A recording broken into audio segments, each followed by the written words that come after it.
출애굽기 2장에 대한 말씀을 여러분에게 나누고자 합니다. 지난 시간에는 이스라엘이 애굽에 들어가서 번성하게 되었는데 이것을 이제 뒤집는 역사가 일어나려고 합니다. 요셉의 은혜를 알지 못하는 왕조가 일어나서 이스라엘 자손들을 핍박하고 그들의 힘을 약하게 하려고 시도한다는 내용이 나옵니다. 그래서 결국 그 시도가 다 허위로 돌아가자 결국은 직접적으로 이제 그 새로 태어난 이스라엘의 남자 아기들을 낳는 즉시 나일강에 갖다 버리라고 명령을 내리게 되었습니다. 그러한 전제가 이제 1장에서 마련되었다면 2장에서는 이제 그러한 환경에서 태어나는 모세에 대한 얘기가 나오게 됩니다. 저는 오늘 이스라엘의 부르짖음을 들으시는 하나님이라는 제목으로 출애굽기 2장의 본문을 가지고 지금부터 설교하겠습니다. 1절에서 4절까지 같이 읽겠습니다. 레위 가족 중 한 사람이 가서 레위 여자에게 장가들어 그 여자가 임신하여 아들을 낳으니 그가 잘생긴 것을 보고 석 달 동안 그를 숨겼으나 더 숨길 수 없게 되매 그를 위하여 갈대 상자를 가져다가 욕정과 나머지는 취하고 아기를 거기 담아 나일강과 갈대 사이에 두고 그의 누이가 어떻게 되는지 알려고 멀리 섰더니 1절에서 레위 족속의 한 남자가 레위 족속의 한 여자에게 장가를 들었다고 말하고 있습니다. 여기서 말하는 레위 족속 남자는 아므람이며 여자는 요게벳입니다. 아므람은 레위 지파 출신으로 고앗의 아들입니다. 성경에 따르면 아므람은 그의 아버지의 누이인 요게벳을 아내로 맞이했습니다. 야곱을 따라 애굽으로 들어간 소수의 이스라엘 자손이 애굽이라는 특별한 상황에서 애굽 사람과 통혼하지 않고 혈통을 보존하기 위해서 이렇게 근친혼을 했던 것으로 생각됩니다. 하나님은 이스라엘을 출애굽시키고 나서 이스라엘 자손에게 규례와 법도를 주셨는데 거기에서 하나님은 근친혼이나 근친상간을 금지하고 있습니다. 이것이 특별한 상황임을 생각하시면 될 것 같습니다. 이 부분은 아론과 모세를 낳았으며 아므람은 137세까지 살았다고 기록되어 있습니다. 아론은 아므람과 요게벳의 맏아들이었고 모세는 그의 동생이었습니다. 이 부부의 결혼은 다른 성경 인물들의 결혼 목록에서도 언급되고 있습니다. 2절에서 이 두 사람이 결혼하고 나서 아들을 낳았는데 그 아들을 3개월 동안 숨겼다고 합니다. 아마도 집에서 소리가 새 나가지 않도록 주의하면서 그 아이를 숨겨서 키웠던 것으로 생각합니다. 여기서 말하는 아들이 바로 오늘의 인물인 모세입니다. 2절의 표현대로라면 마치 모세가 첫째 아이처럼 생각될 수 있는데 모세는 첫째가 아니라 셋째입니다. 첫째는 4절에 나오는 모세의 누이 미리암이고 둘째가 모세의 형인 아론입니다. 그리고 모세가 셋째로 태어났습니다. 이러한 상황을 볼 때 모세가 생명의 위협을 느끼고 그 나일강가에 버려진 것은 왕의 최종 명령이 있고 나서 모세가 태어났기 때문으로 생각됩니다. 모세의 형인 아론은 그 이전에 태어난 것으로 생각할 수가 있습니다. 이러한 부부의 노력에도 불구하고 더 이상 아이를 가정에 숨겨둘 수 없게 되었고 이에 갈대 상자를 가져다가 물이 스며들지 않도록 방수를 철저히 하고 아이를 그 상자에 담아서 나일강과 갈대 사이에 두었습니다. 그리고 아기의 누이는 미리암이 나일강에 홀로 버려진 아이가 어떻게 될지 그 기추를 지켜보고 있었습니다. 아기를 품고 있는 상자가 강물에 버려졌다는 것은 굉장히 위험한 상황입니다. 이것은 바로가 남자 아기를 강물에 버리라고 명령한 것에서도 드러납니다. 강물이 풍랑으로 인해 격하게 물결이 친다면 아기의 생명을 담보할 수 없기 때문입니다. 혹은 나일강에 살고 있던 악어와 같은 짐승이 아기를 잡아먹을 수도 있었습니다. 하나님은 이렇게 아기가 강물에 버려졌지만 강이 아기를 삼키지 못하게 하시고 짐승의 위협에서도 보호하신 것입니다.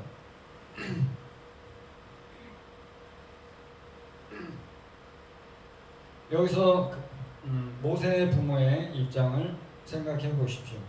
모세는 그들의 눈에 사랑스럽게 보였고 아기는 새로 얻은 생명이었습니다. 그럼에도 불구하고 그들의 부모는 아기를 하나님께 맡기며 하나님께서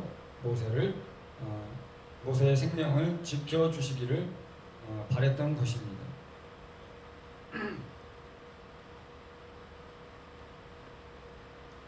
5, 6절을 같이 읽겠습니다. 바로의 딸이 목욕하러 나일강으로 내려오고 시녀들은 나일 강가를 거닐 때 그가 갈대 사이에 상자를 보고 시녀를 보내어 가져다가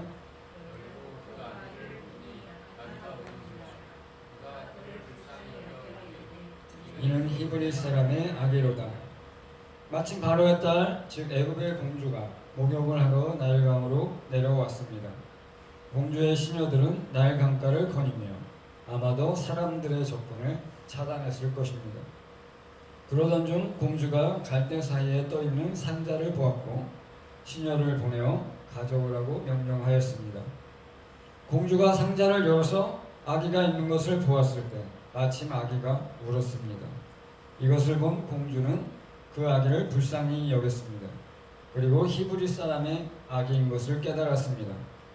애굽 왕 바로는 히브리 사람의 아기를 죽이라고 명령하였는데 바로의 딸인 공주는 히브리 사람의 아기를 보고 불쌍히 여기게 됩니다. 공주는 아기가 히브리 사람이라는 것을 모르는 것도 아닙니다.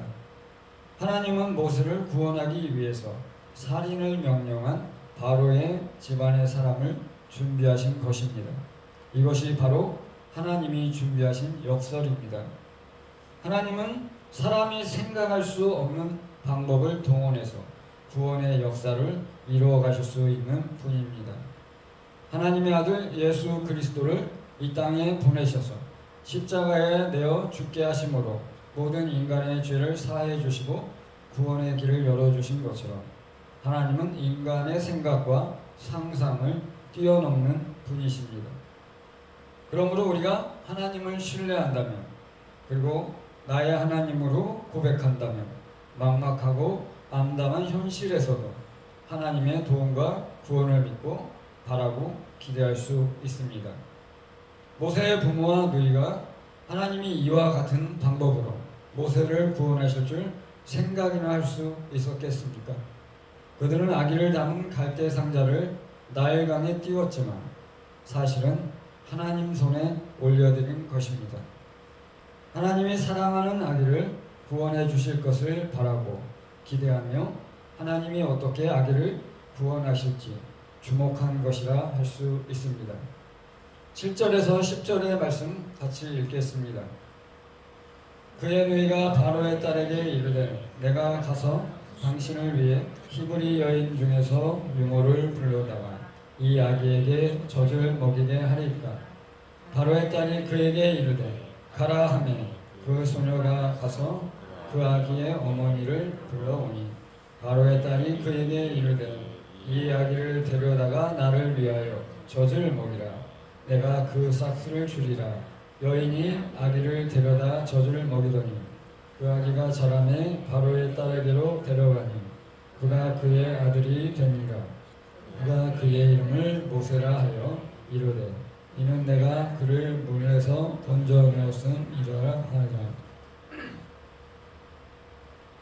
미리암은 이때를 놓치지 않고 바로의 딸에게 다가가 말했습니다.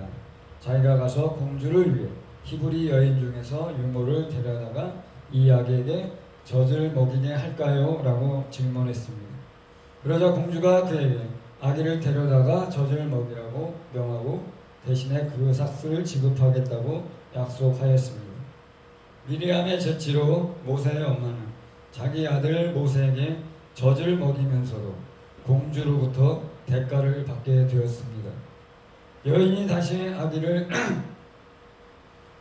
데려다 젖을 먹이게 되었고 그 아기가 자라서 젖을 떼었을 때 바로의 딸에게 데려갔습니다.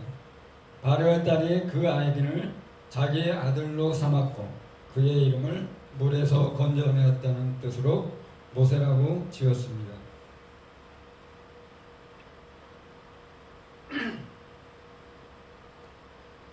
이 모세라는 이름의 뜻에서 알 수 있듯이 모세는 건져냄을 받았다는 뜻입니다. 즉 구원받은 자라는 것이죠. 하나님은 이 모세라는 이름을 통해서 모세를 통해서 앞으로 이스라엘을 구원하실 것이라는 그 약속의 성취를 지금 예표하고 있다고 볼 수 있습니다. 모세의 친인 엄마는 이제 아기 모세를 데리고 밖에 떳떳하게 다닐 수 있게 되었습니다. 애굽 사람들이 이것을 보고도 이제 아기와 그의 집안을 당국에 고발할 수 없게 되었습니다. 왜냐하면 모세는 이제 공주의 아들이 되었기 때문입니다. 그의 혈통은 이스라엘 사람이지만 그의 시민권은 애굽의 왕자가 되었기 때문입니다. 11절과 12절 말씀을 같이 읽겠습니다. 모세가 장성한 후에 한 번은 자기 형제들에게 나가서 그들이 고되게 노동하는 것을 보더니 어떤 애굽 사람이 한 히브리 사람 곧 자기 형제를 치는 것을 본지라. 좌우를 살펴 사람이 없음을 보고 그 애굽 사람을 쳐 죽여 모래 속에 감추니라. 모세가 장성한 후에 한 번은 이스라엘 사람들에게 나가서 그들이 고된 노동을 하는 것을 보았습니다. 애굽 사람이 히브리 사람 하나를 치는 것을 보았을 때 모세는 분노를 참지 못하고 좌우를 살펴 사람이 없음을 보고 그 애굽 사람을 쳐 죽여서 시체를 감추기 위해 모래 속에 묻었습니다. 모세는 이렇게 함으로써 자기의 살인이 드러나지 않을 것이라 착각하였던 것입니다. 모세가 장성하였다는 것은 모세의 나이가 이제 거의 40에 가까워졌다는 것입니다.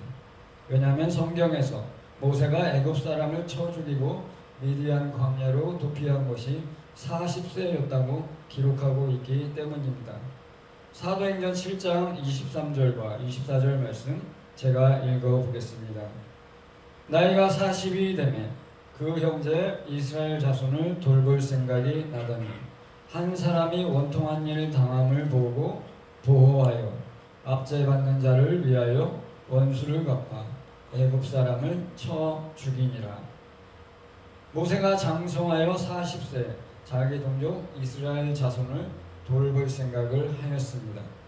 그는 애굽의 왕실에서 교육을 받으며 장성하였지만 그의 정체성은 이스라엘 사람이라는 것을 버리지 못한 것입니다. 그리하여 모세는 이스라엘 사람을 괴롭힌 애굽 사람을 쳐 죽였습니다. 이는 그에게 크나큰 후과를 가져옵니다. 그가 애굽 사람을 죽인 사실이 바로에게 알려졌고 바로가 그를 잡아 죽이려고 하여 모세는 어쩔 수 없이 미디안 땅으로 도피해야 했기 때문입니다.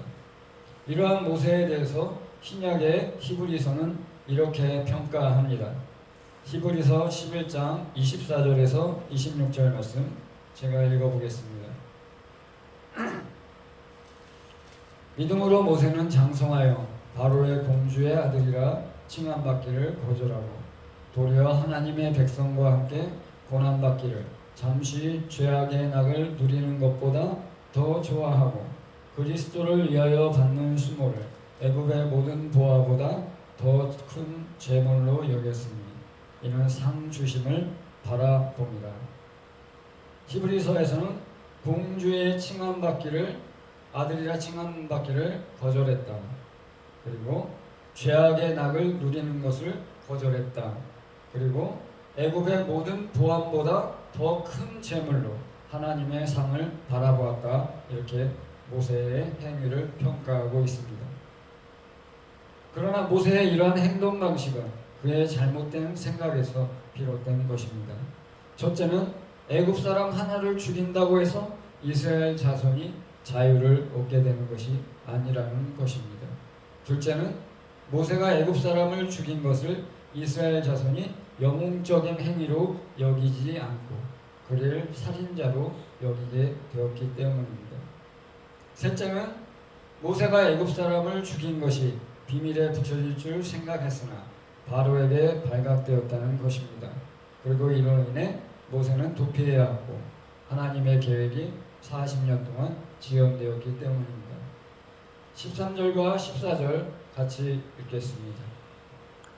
이튿날 다시 나가니 두 히브리 사람이 서로 싸우는지라 그 잘못한 사람에게 이르되 내가 어찌하여 동포를 치느냐 하며 그가 이르되 누가 너를 우리를 다스리는 자와 재판관으로 삼았느냐 내가 애굽 사람을 죽인 것처럼 나도 죽이려느냐 모세가 두려워하여 이르되 일이 탈로 되었도다.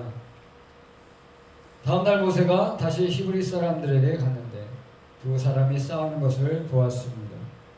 모세가 잘못한 사람에게 그가 왜 동포를 치느냐고 따져 물었습니다. 그러자 그 사람이 모세에게 누가 너를 관리와 재판관을 삼았느냐고 말하며 애굽 사람을 죽인 것처럼 나도 죽이려 하냐고 빈정댔습니다. 이 말을 듣고 모세는 자기가 한 일이 발각되었음을 알게 되었습니다. 히브리 사람이 한 말을 통해서 이스라엘 자손이 모세를 어떻게 생각하고 있는가 드러납니다.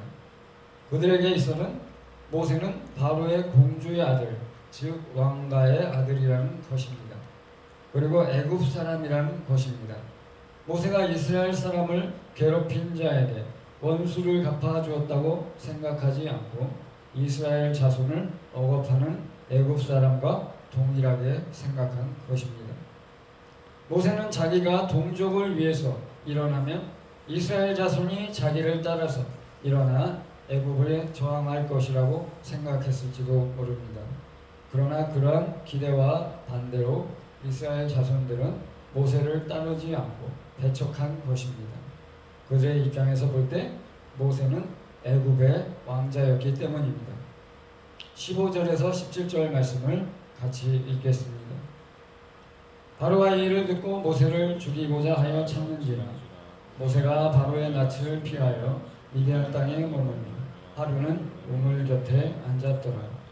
미디안 제사장에게 7달이 있었더니 그들이 와서 물을 길어 부유에 채우고 그들의 아버지의 양떼에게 먹이려 하는데 목자들이 와서 그들을 쫓는지라 모세가 일어나 그들을 도와 그 양떼에게 먹이니라. 바로가 이 일을 듣고서 모세를 잡아 죽이려 하였습니다.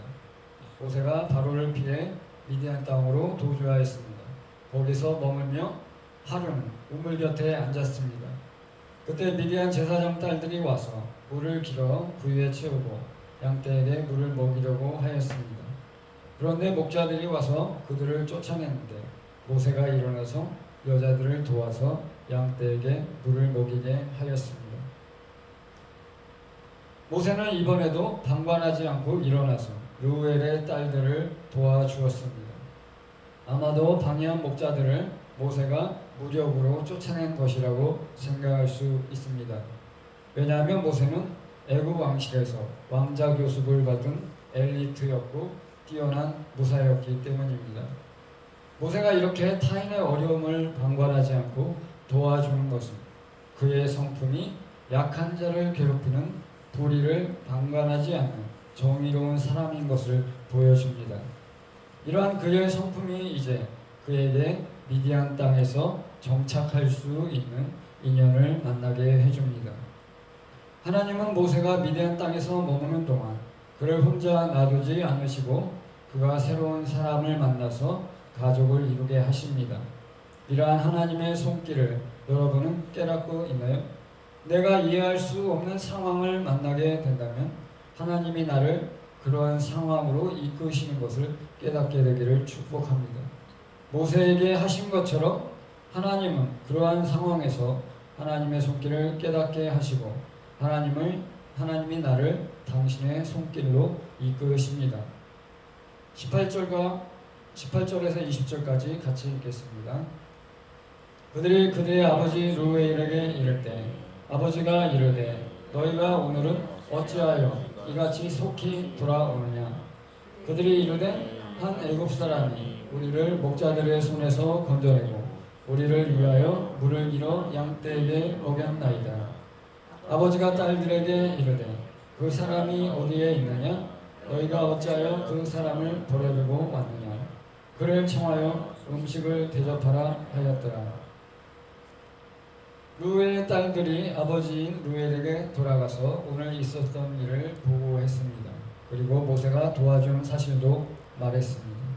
루엘이 그 사람 모세를 데려가서 음식을 대접하라고 하였습니다. 19절에서 루엘의 딸들이 모세가 목자들의 손에서 그들을 건져내었다고 말한 것을 볼 때 제가 앞에서 추측한 것이 맞았음을 보여줍니다. 루엘은 딸들을 보호해주고 도와줘 애굽 사람 모세를 데려오지 않고 방치한 것을 책망하였습니다. 왜냐하면 모세로부터 받은 은혜를 딸들이 보답하려고 하지 않았다고 생각했기 때문입니다. 루엘은 딸들에게 그 사람을 청하여 데려와서 음식을 대접하라고 명한 것입니다.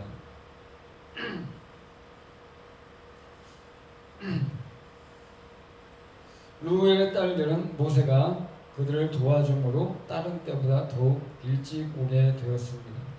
왕실에서 자랐는데 모세가 일을 잘했던 것 같습니다. 저 같은 경우라면 도움이 별로 되지 않았을 텐데요. 21절과 22절 같이 읽겠습니다. 모세가 그와 동거하기를 기뻐하며 그가 그의 딸 시포라를 모세에게 주었더니 그가 아들을 낳으며 모세가 그의 이름을 게르솜이라 하여 이르되 내가 타국에서 낳은 애가 되었음이라 하였더라. 애굽으로 다시 돌아갈 수 없는 모세는 루엘과 동거하기를 기뻐하였다고 하였습니다. 루엘이 자기 딸 중에서 시포라를 모세에게 아내로 주었습니다. 모세가 루엘과 함께 식사를 하고서 그 음식이 매우 맛있었나 봅니다. 그리고 동거하기를 기뻐했던 것 같습니다. 모세가 시포라와 결혼하여 루엘의 사위가 되었고 아들을 낳아서 그 이름을 게르솜이라 지었습니다. 이제 모세는 미디안 땅에서 루엘의 식솔로 40여 년 동안 나그네가 되어 살게 되었습니다. 내가 내 힘으로 뭐든지 할 수 있다고 생각했던 모세가 광야에서 40년을 보내는 동안 나는 스스로 아무것도 할 수 없다는 사람으로 변화될 것입니다. 혈기의 사람에서 땅에서 가장 온유한 자로 모세가 변화되는 시간이 40년입니다.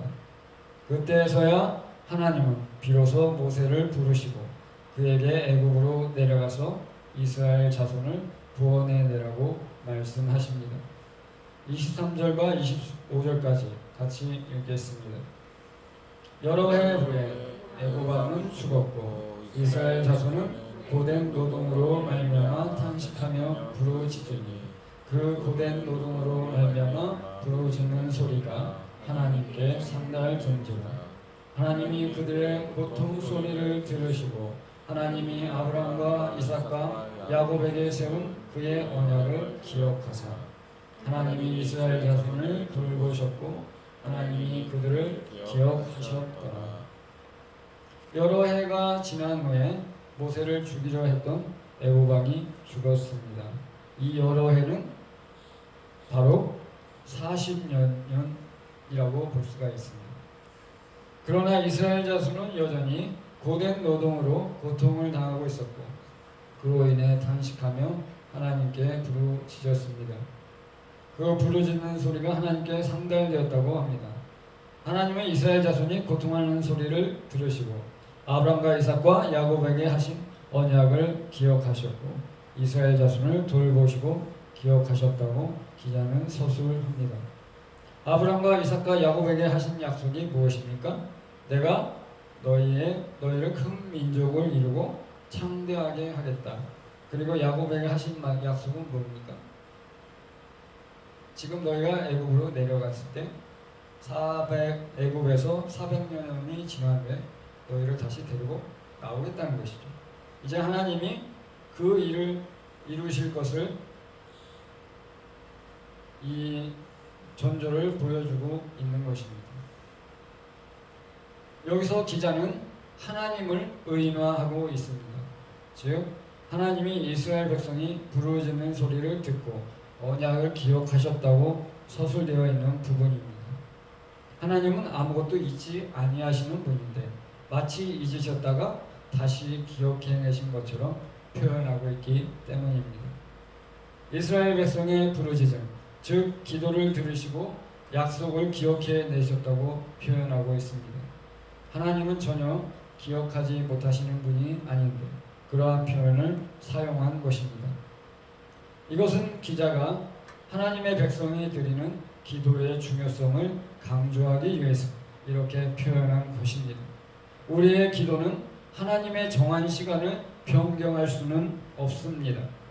하나님의 주권과 섭리에 따라 하나님이 역사의 흐름을 주관하고 계시기 때문입니다. 또한 이는 하나님의 백성이 기도해야 하는 것과 또한 기도를 계속하면서 인내해야 함을 강조합니다. 왜냐하면 모세가 미디안으로 도망가서 애굽으로 돌아오기까지 40년이 걸렸고 애굽에서 탈출해서 가나안 땅에 들어가기까지 40여 년이 걸렸기 때문입니다. 하나님이 약속을 기억하셨다는 것은 단순한 약속의 기억이 아니라 이제 하나님의 구원 계획의 역사가 시작되었다는 것을 드러낸다고 말할 수 있습니다. 실제로 사람들의 눈에는 보이지 않고 깨달을 수 없지만 하나님이 보내실 구원자가 이제 미디안 광야에서 준비되기 시작했기 때문입니다. 이것으로 볼 때 이스라엘 자손의 기도와 부르짖음은 이미 응답을 받았고 이스라엘에 대한 구원 계획이 이미 시작되었음을 나타내고 있습니다. 이스라엘 자손이 그 당하는 큰 고통으로 말미암아 하나님께 부르짖으며 기도하였던 것처럼 오늘날 우리도 그렇게 하나님께 부르짖으며 기도할 수 있습니다. 하나님께서는 우리의 기도를 들으시고 우리 눈에는 당장 보이지 않지만 역사를 시작하고 계심을 믿으시기를 축복합니다. 허복의 성도 여러분, 하나님은 우리의 고통 소리를 들어주시는 분입니다. 하나님은 우리가 현실에서 고통당할 때 신음하며 하나님께 부르짖는 소리를 외면하지 않으시는 긍휼의 하나님이십니다. 그런데 우리 마음에 하나님은 냉정하고 내 고통에 관심이 없는 분이라고 거짓 메시지가 들어가 있습니다. 하나님은 교회에 대해서는 관심이 있지만 내 개인적인 삶의 문제에는 관심이 전혀 없다는 거짓된 생각이 나를 속이고 있습니다. 나에게 필요한 결혼과 가정의 문제, 내 자녀의 양육과 진로의 문제, 자신의 직장과 생계의 문제 등에 하나님은 관심이 없다고 생각할 수 있습니다. 그래서 하나님께 기도하며 부르짖지 않고 그냥 마음으로 원망만 하며 시간을 낭비하기도 합니다. 또는 이런 것까지 기도해야 하나? 라는 잘못된 자격지심이 나를 주장하기도 합니다. 그러나 여러분, 하나님은 나의 신음소리를 들으시는 분입니다. 내가 현실에서 당하는 모든 문제에서 하나님은 그 고통을 아시고 멸시하지 않으시는 분입니다.